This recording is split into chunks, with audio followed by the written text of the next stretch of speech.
Pour ce que l'Esprit nous donnait ce matin, je vais vous inviter à tourner dans Matthieu chapitre 13. On va lire du verset 1 au verset 3 pour commencer. Dans l'Évangile selon Matthieu, chapitre 13, débutant du verset 1 au verset 3.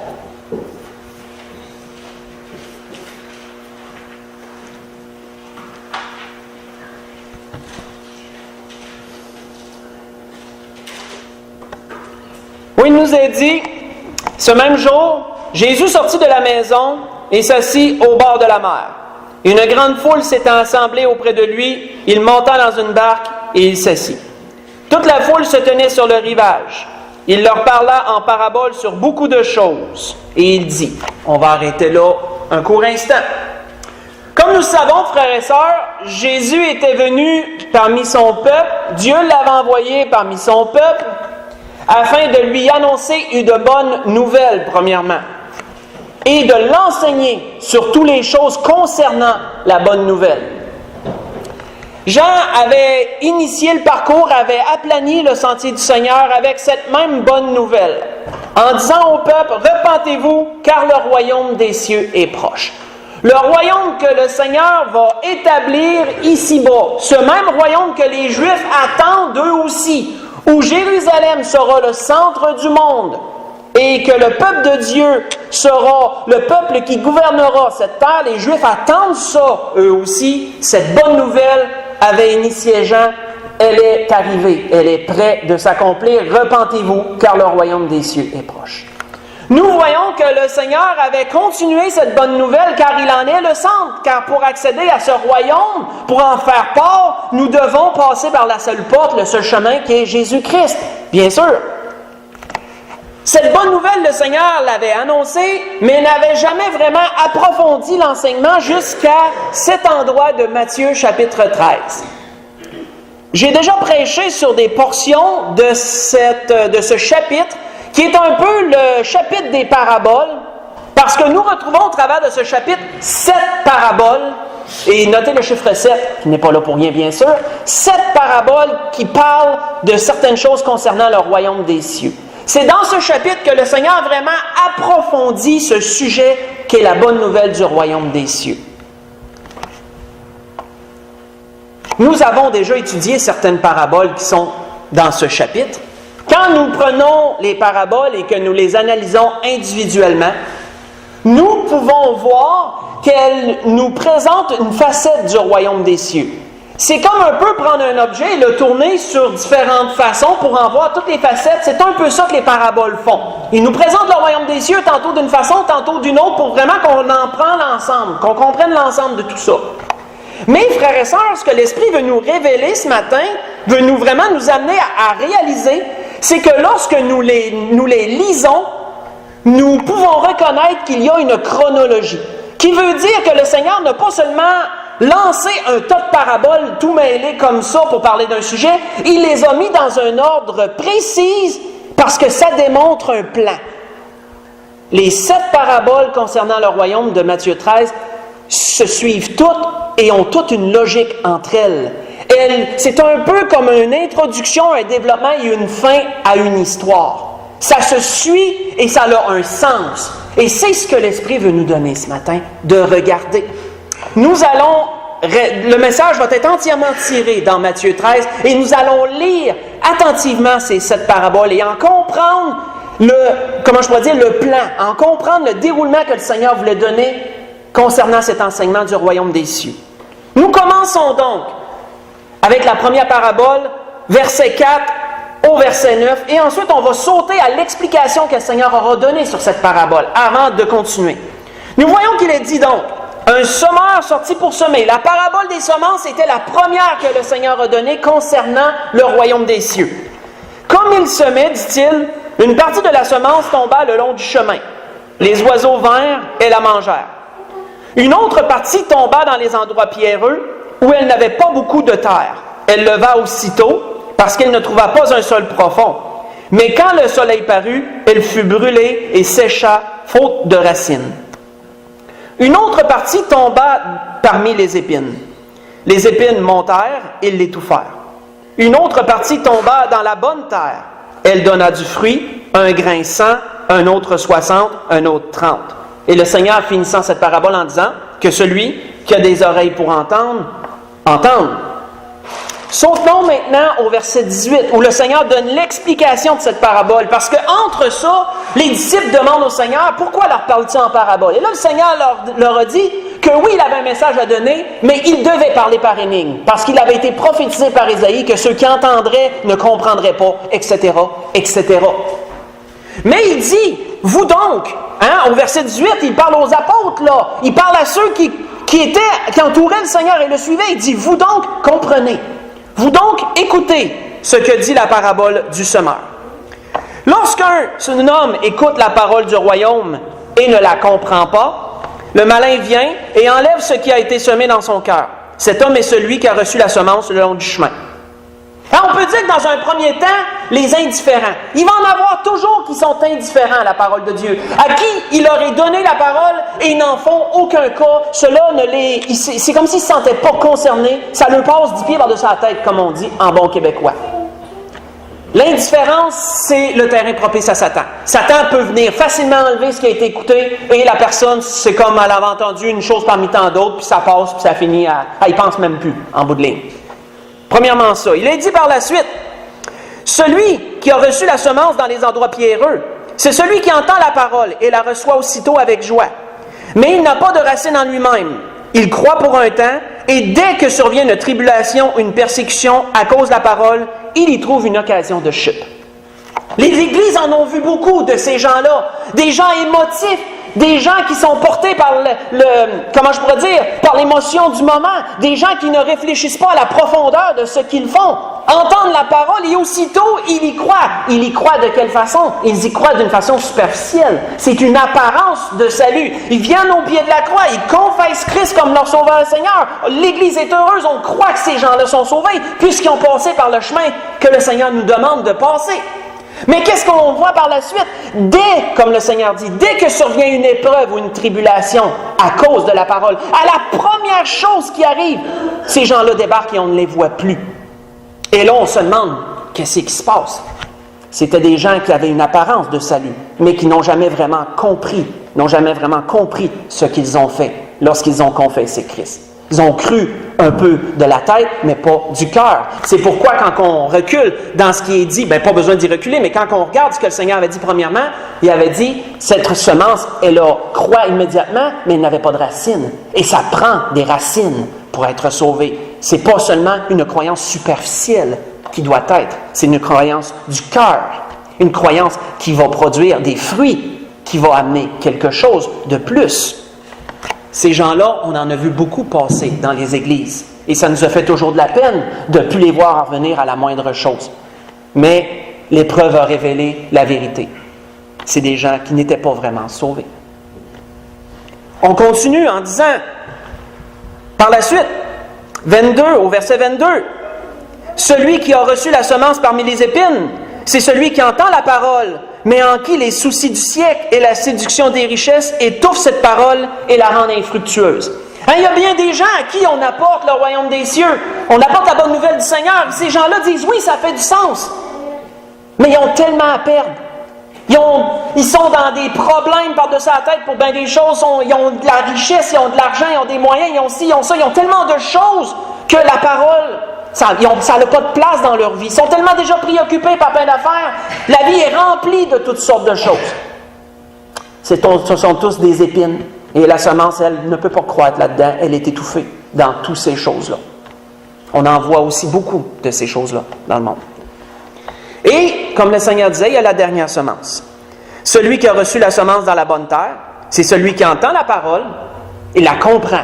Notez que dans la deuxième terre, là, c'est pas écrit ça, là. C'est celui qui entend la parole et la comprend. Ça veut dire quoi? Il a pris la peine de penser, de méditer sur ces choses. Il a vraiment cru au Seigneur Jésus. Une croyance du cœur, il a compris quelque chose. Il a compris qu'il avait besoin du Seigneur. C'est pas juste l'émotion du moment qui a fait qu'il tout de suite il s'est levé et il est allé confesser Christ. C'est vraiment quelque chose de réfléchi, de compris.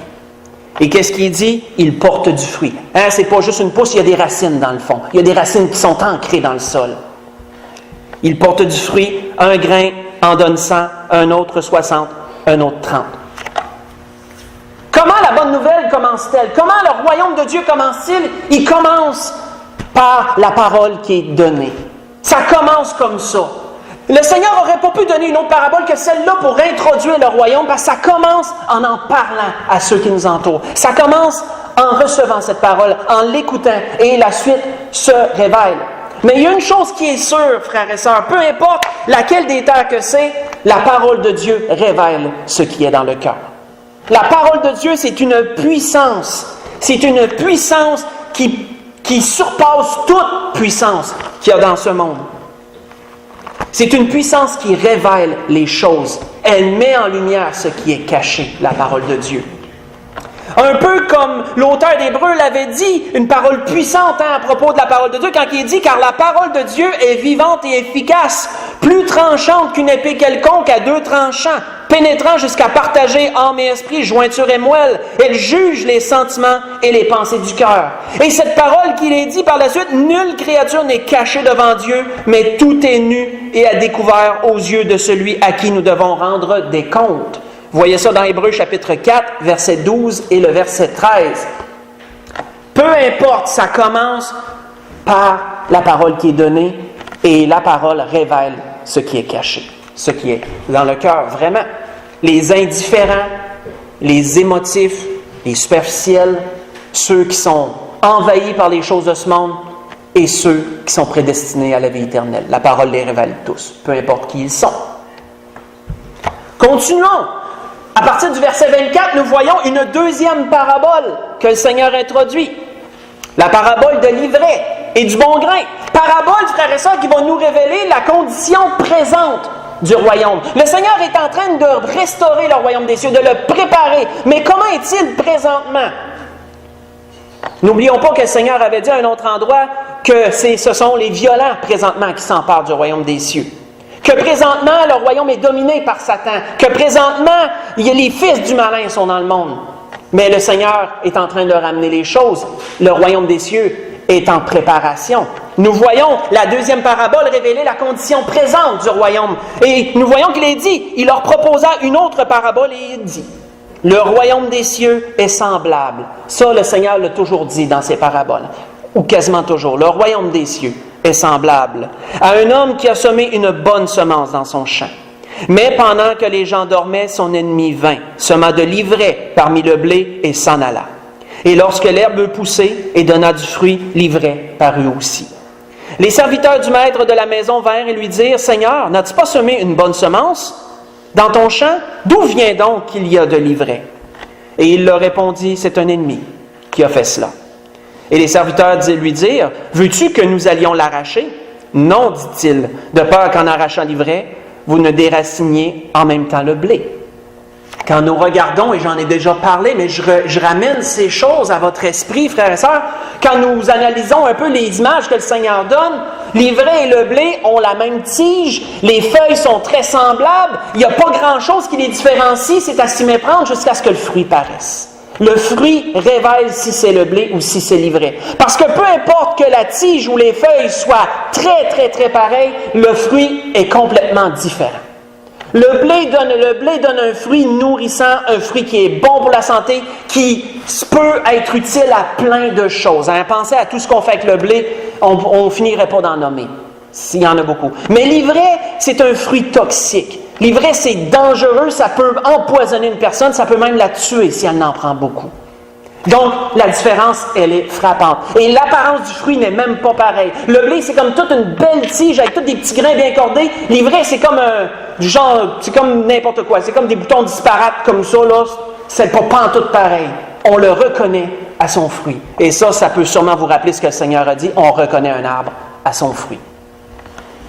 Donc, les serviteurs voulaient l'arracher, mais notez pourquoi le maître a dit non, touche pas à ça tout de suite, le fruit n'est pas encore là, c'est trop dangereux, on pourrait prendre le blé en même temps que l'ivraie, laissez le fruit paraître, on va trier à la fin. Là, il est dit, laissez croître ensemble l'un et l'autre jusqu'à la moisson. Et à l'époque de la moisson, je dirais au moissonneur, arrachez d'abord l'ivraie, liez-la en gerbe pour la brûler, mais amassez le blé dans mon grenier. Et notons par la suite l'explication qui vient plus tard au verset 36. On saute au verset 36, c'est l'explication de cette parabole-là. Parce que les disciples, comme la première, ils ont demandé au Seigneur, explique-nous donc la parabole de l'ivraie. On veut comprendre ces choses.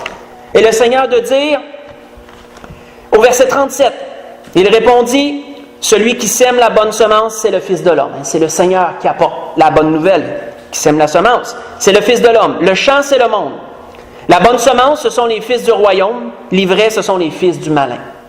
L'ennemi qui l'a semé, c'est le diable. La moisson, c'est la fin du monde. Les moissonneurs, ce sont les anges.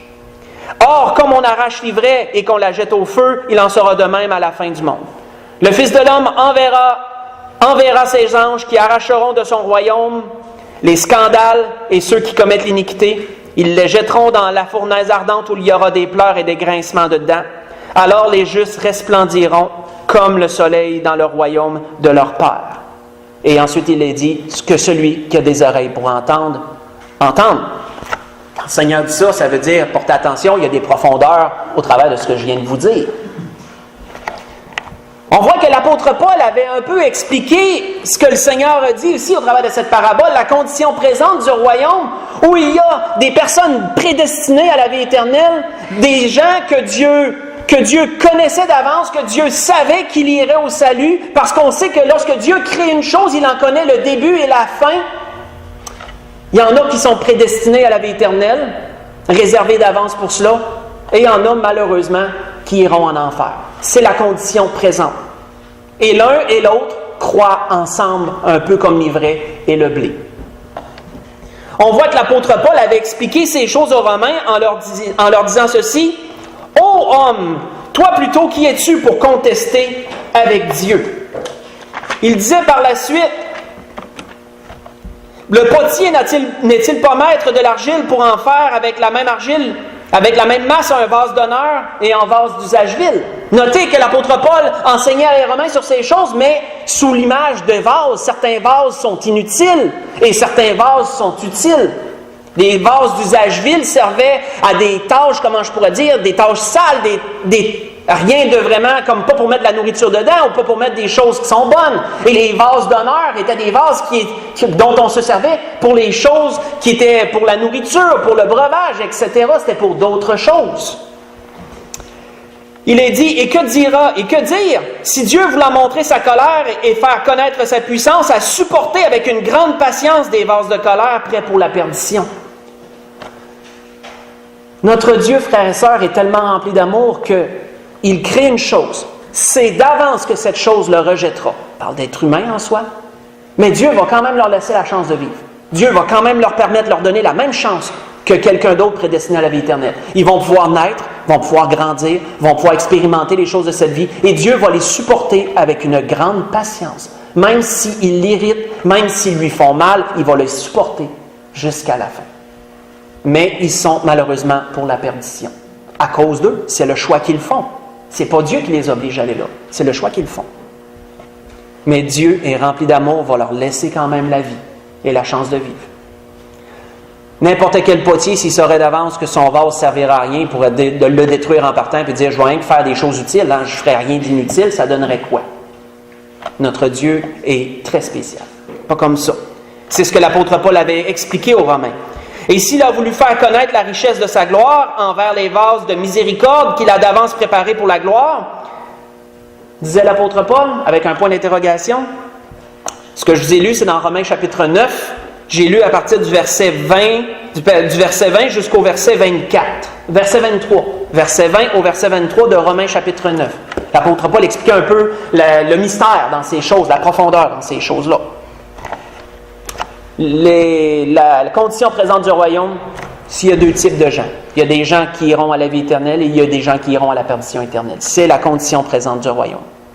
Notez l'ordre. Le Seigneur commence par parler de la semence, de la façon que les choses, la bonne nouvelle est propagée. Le Seigneur continue en démontrant au peuple la condition présente de son royaume. Et la suite, continuons. Juste avant de continuer, j'avais pris des notes sur une chose, je me mets toujours des notes. Et ce qu'on doit relever au travers de cela, c'est que les gens de nos jours pensent qu'on peut être indifférent à la parole de Dieu. Les gens pensent qu'on peut être dans une zone grise. Les gens pensent qu'en étant neutre, on ne fait pas de mal à Dieu si on est neutre. Si on n'est pas pour, on n'est pas contre, on ne fait pas de mal. Mais le Seigneur est très clair que tu dois être pour lui ou sinon tu es contre lui. La parole de Dieu est certaine sur ça. Tu peux pas, il n'y a pas de zone grise là-dedans. Si tu n'es pas pour, tu es contre automatiquement. Comme le Seigneur l'avait dit, celui qui n'est pas avec moi est contre moi. Tu n'as pas de juste milieu là-dedans. Tu n'as pas de zone grise, je veux dire. C'est un ou l'autre. Celui qui n'est pas avec moi est contre moi. Et celui qui n'assemble pas avec moi, il disperse, disait le Seigneur. Dans Matthieu 12, verset 30. C'est un automatisme. Donc, soit tu es pour, soit tu es contre. Tu es un fils du royaume ou tu es un fils de la perdition. Un ou l'autre. Par la suite, on voit dans le verset 31 de Matthieu chapitre 13, là on entre encore dans une autre chose. D'autres paraboles qui sont données après celle de l'ivraie, où là le Seigneur démontre comment son royaume grandit, la croissance du royaume. Il est dit, il leur proposa une autre parabole et il dit, « Le royaume des cieux est semblable à un grain de sénévé qu'un homme a pris et semé dans son champ. C'est la plus petite de toutes les semences, mais quand il a poussé, il est plus grand que les légumes, devient un arbre, de sorte que les oiseaux du ciel viennent habiter dans ses branches. » Comme le Seigneur le démontre au travers de cette parabole, le royaume grandit sans, comment je pourrais dire, dirais pas sans qu'on ait quoi que ce soit à faire, mais une fois que la chose est semée, une fois que l'arbre est semé, que la semence est semée, elle grandit, une pousse, ensuite des branchies, etc. Et elle est comme un grain de sénévé. On la considère comme insignifiante, mais elle devient plus grande que tous les arbres. Le royaume des cieux, probablement que dans le temps du Seigneur, ça a été vu comme les chefs, les scribes, les pharisiens, comme étant une petite affaire insignifiante. Un peu comme il était dit, quand ils ont voulu persécuter les apôtres, qu'est-ce que Gamaliel leur a dit? Laissez-les donc aller. Si ça vient de Dieu, vous ne pourrez pas l'empêcher, puis si ça ne vient pas de Dieu, ça va s'éteindre tout seul. Hein, pour plusieurs, c'était comme quelque chose qui commençait, mais ça ne fera sans doute pas long feu. C'est un grain de sénévé qui paraissait insignifiant, mais c'est devenu un arbre, plus grand que tous les autres arbres. Et les oiseaux du ciel, c'est un peu comme les enfants de Dieu, c'est un peu comme ceux qui sont sauvés, qui viennent se réfugier dans les branches du royaume. L'arbre étant le royaume des cieux. C'est une belle image que le Seigneur apportait. On voit que dans un autre endroit, dans un autre évangile, parce que les paraboles concernant le royaume, vous n'en trouverez pas beaucoup dans les autres évangiles. L'évangile de Matthieu, c'est l'évangile pour les paraboles concernant le royaume. Dans Marc, il en donne un petit peu. Dans Jean, il n'y a quasiment pas aucune parabole. Puis dans Luc, il y a pas mal juste des paraboles qui sont des logiques, du bon sens sur des enseignements précis, mais pas vraiment concernant le royaume. On voit que Marc avait dit une chose, je vais simplement vous la lire, encore une autre parabole que le Seigneur avait dit sur ça, qui est semblable. Il dit encore, il en est du royaume de Dieu, comme quand un homme jette de la semence en terre. Qu'il dorme ou qu'il veille, nuit ou jour, la semence germe et croît sans qu'il sache comment. C'est exactement comme ça le royaume. Les choses grandissent, les choses continuent. Il y en a qui se demandent comment ça peut continuer, mais c'est parce que c'est le royaume, c'est pas n'importe quoi, c'est le royaume des cieux. La terre produit elle-même d'abord l'herbe, puis l'épi, puis le grain tout formé dans l'épi, et dès que le fruit est mûr, on y met la faucille, car la moisson est là. Le Seigneur disait-il. Vous voyez ça dans Marc, chapitre 4, verset 26 au verset 29. Parabole similaire un peu à ce qu'on voit, la croissance du royaume. On voit au verset 33 une autre parabole concernant la croissance, où il est dit, il leur dit cette autre parabole, le royaume des cieux est semblable à du levain qu'une femme a pris et mis dans 3 mesures de farine jusqu'à ce que la pâte soit tout levée. J'en avais déjà parlé de celle-là, qui est une parabole qui est spéciale parce que le levain représente complètement le contraire du péché, représente la parole de Dieu dans cela. J'avais mentionné comment que, scientifiquement parlant, comment qu'on fait du pain, c'est quoi le levain? Le levain, c'est un champignon microscopique. Qu'est-ce qu'il fait quand on le mélange à la pâte? Il mange le sucre dans la pâte. Et qu'est-ce que ça produit? Ça produit du gaz carbonique, ça produit des petites poches de bulles de gaz carbonique. Et qu'est-ce que ça fait? Tout ça, ces petites poches-là, ça fait gonfler le pain, ça fait gonfler la pâte. Et quand la pâte est tout gonflée, mais là, on fait quoi? On la prend, on la met au four pour qu'elle cuise. Et ensuite, on mange du pain. C'est la même chose concernant le royaume. C'est un peu comme la farine étant un peu comme les choses, étant un peu comme le royaume présent. Qu'est-ce que le Seigneur a mis? Il a mis sa parole là-dedans, il a mixé tout ça ensemble, excusez l'anglicisme. Et là, il attend que la pâte finisse de gonfler. Ensuite, le pain va être prêt lorsque tout sera fini. Les bulles sont un peu comme tous les chrétiens nouveau-nés en Jésus-Christ qui sortent, puis ça fait gonfler la pâte du royaume. Le royaume prend place, il prend forme, puis lorsque tout va être prêt, le Seigneur va prendre puis il va préserver ça. C'est un peu la même chose ici. C'est la croissance du royaume. Notons la suite. À partir du verset 44, le Seigneur amène encore d'autres paraboles et là va démontrer quelque chose d'autre. Comment ça grandit, ça? Qu'est-ce qui fait que le royaume des cieux grandit? Voyons ce que le verset 44 nous dit. Le royaume des cieux, est-il dit, est encore semblable à un trésor caché dans un champ. L'homme qui l'a trouvé le cache et dans sa joie, il va vendre tout ce qu'il a et achète ce champ, disait le Seigneur. Qu'est-ce qui produit la croissance, frères et sœurs? C'est l'attachement qu'on porte à une chose qui produit la croissance. Quand on aime une chose, quand on y est vraiment attaché, on va y mettre du nôtre, on va s'investir dans cette chose-là. Elle a de l'importance à nos yeux. On ne retiendra pas les efforts, on ne retiendra rien pour que cette chose-là, pour cette chose en question. Qu'est-ce que l'homme a fait lorsqu'il a trouvé ce trésor? Il a vendu tout ce qu'il avait juste pour avoir le champ, pour avoir le trésor qui était dedans. C'est la même chose, frères et sœurs. Le royaume grandit parce que ceux qui en font partie veulent la croissance de ce royaume. Ils s'investissent pour la croissance de ce royaume. Ils témoignent les perdus pour faire grandir ce royaume. C'est comme ça que le royaume a grandi. Regardez les actes, regardez les évangiles, les autres épîtres de l'apôtre Paul. Regardez comment des gens ont souffert pour témoigner la parole de Dieu. Comment des gens ont persévéré dans l'épreuve pour témoigner la parole de Dieu. Comment qu'elle s'est répandue, cette parole-là. C'est par le zèle de tous ceux qui étaient sauvés qu'elle s'est répandue. Si ça se répand moins aujourd'hui, on peut dire que les cœurs sont endurcis. Oui, on peut se flatter avec ça. Mais on peut dire aussi que le zèle commence à ralentir pas mal de notre part. Oui, on peut malheureusement dire ça aussi. Ça ralentit pour plusieurs raisons. Mais aussi parce que la pâte est presque toute levée. C'est toutes des choses qu'on met ensemble. Le royaume des cieux est presque prêt. Il ne manque pas grand-chose. Mais comment ce royaume a-t-il grandi? Notez que c'est par le zèle. Notez que c'est par l'attention, l'attachement que les gens ont eu. Les gens ont été prêts à tout donner pour le royaume. Et ça nous ramène à nous aujourd'hui. Sommes-nous prêts encore aujourd'hui à tout donner pour le royaume? On voit que c'est un peu comme l'ami de Job. Moi, quand je méditais sur ces choses, c'est un peu comme l'ami de Job lui avait dit.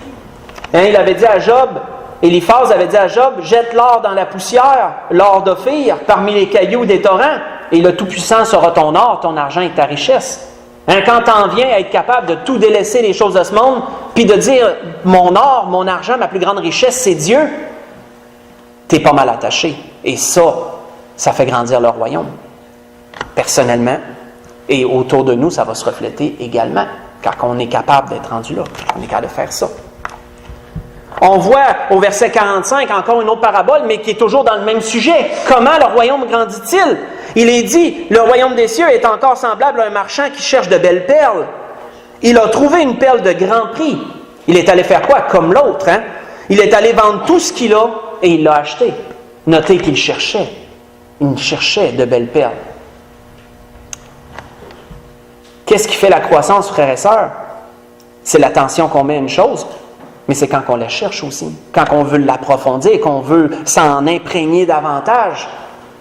Quand on va vers ces choses-là, ça produit la croissance. Ça produit la croissance personnelle et ça produit la croissance aussi dans notre entourage. C'est la même chose. Et une dernière parabole qui démontre quoi? Qui démontre la fin et le commencement.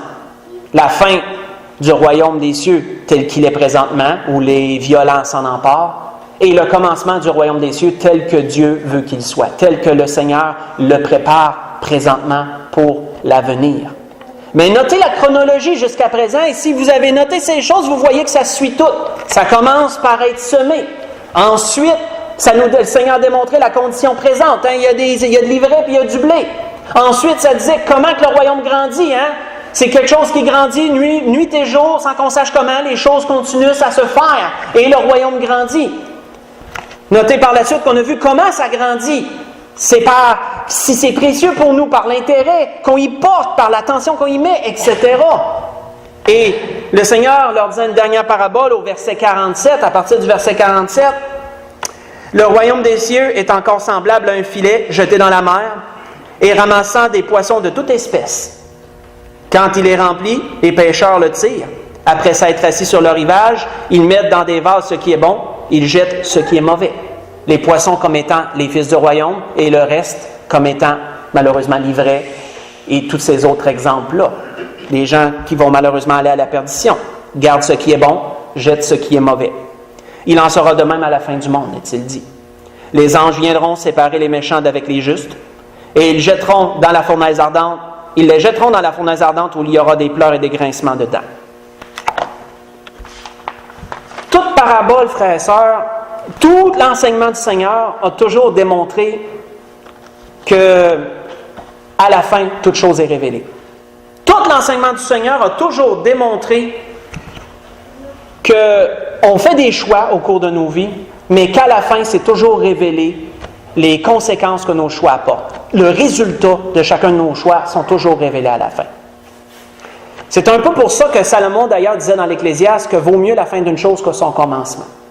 C'est pas pour rien que Salomon disait ça. Là. Salomon savait que la fin révèle toujours. Tout le long d'une chose, la fin le révèle toujours. Donc, c'est pour ça qu'il disait vaut mieux la fin d'une chose que son commencement. À la fin, tu sais. Tu connais la justice d'une chose, tu sais si c'est bon, si c'est vrai, etc. Et toutes les paraboles, ou à peu près, qui ont suivi Matthieu 13, démontraient ce fait. Nous ne dirons pas dans toutes ces paraboles-là, bien sûr, parce que sinon, on se tiendra encore ici pendant des heures. Mais rapidement, il y a eu par la suite la plupart des paraboles par la suite ont démontré ce que la fin révèle. Que les choix qu'on fait, la fin révèle toujours ces choses. La parabole des ouvriers puis de la vigne, il va y avoir un salaire pour tous ceux qui ont désiré s'investir dans cette vigne. Les premiers arrivés ou les derniers vont recevoir un denier. Le salaire va être versé à tous ceux, comme ceux qui, ça fait longtemps qu'ils sont là, comme ceux qui arrivent à la fin, ils vont recevoir un salaire. La fin va révéler les choses. Il y a les deux fils, où que le Seigneur a donné cette image du peuple juif et des païens. Le premier fils, le Seigneur l'a envoyé travailler dans sa vigne, ou quelque chose comme ça. Puis le premier fils a dit, oui, je vais y aller, mais il n'y a pas été. Puis le deuxième, il a dit, non, j'irai pas, mais ensuite il s'est repenti, il y a été. Ça, c'était les Juifs et les païens. Et le Seigneur avait dit aux Juifs, les païens vont vous devancer dans leur royaume. Ça démontrait les deux fils. La fin va démontrer les choses. Troisième, une autre parabole, celle des vignerons. Ça, c'était pour les chefs de l'époque, où le Seigneur leur a dit, j'ai engagé des ouvriers, le fils est venu pour prendre possession de la vigne, mais qu'est-ce que vous avez fait du fils? Vous l'avez traîné en dehors de la vigne, vous l'avez tué. Parce que vous vouliez vous emparer de la vigne. Ça, c'était pour les chefs de l'époque, les scribes, les pharisiens, sacrificateurs, etc. C'était pour eux. Mais la fin révèle quoi? Qu'est-ce que le Seigneur a dit à la fin? Et c'est eux-mêmes qui se sont condamnés. Parce que le Seigneur leur a dit, qu'est-ce que le chef va faire de ça? Ils ont dit, il va faire périr ces misérables, puis il va donner la vigne à d'autres ouvriers qui vont en prendre soin. Jésus a dit, c'est ça. Vous êtes parlé pour vous autres. Vous êtes parlé pour vous autres. On voit que le Seigneur avait parlé du festin des noces, comment Dieu a envoyé une invitation, mais qu'il y en a qui l'ont rejeté, cette invitation. Qu'est-ce que Dieu a dit? Tu vas aller prendre les boiteux, tu vas aller prendre les pauvres, tu vas les amener, tu vas les contraindre d'entrer dans ma salle. Et ceux qui ont rejeté mon invitation n'entreront pas, ne prendront pas mon souper. La fin révèle toujours toutes choses, frères et sœurs. On voit la parabole des 10 vierges qui va révéler à la fin la condition de tous les chrétiens. Tous assoupis, ou à peu près, mais il y a un groupe qui va être prêt et il y a un groupe qui ne sera pas prêt. Et la fin va révéler toutes ces choses. Ça, c'est pour nous autres. On est là. Et il y a la parabole des talents qui suit celle des vierges, et ce n'est pas pour rien, où là, il va y avoir la rétribution qui concerne encore tous les chrétiens. Serviteurs, il y en a qui ont enterré le talent, puis il y en a d'autres qui l'ont fait fructifier. Chacun va recevoir selon ses œuvres dans toutes ces choses-là. La fin révèle toujours toutes choses, frères et sœurs. Il en sera de même concernant le royaume. C'est la même chose. Avant de conclure, juste vous lire ce que le Seigneur avait dit sur ça. Oui, il avait dit...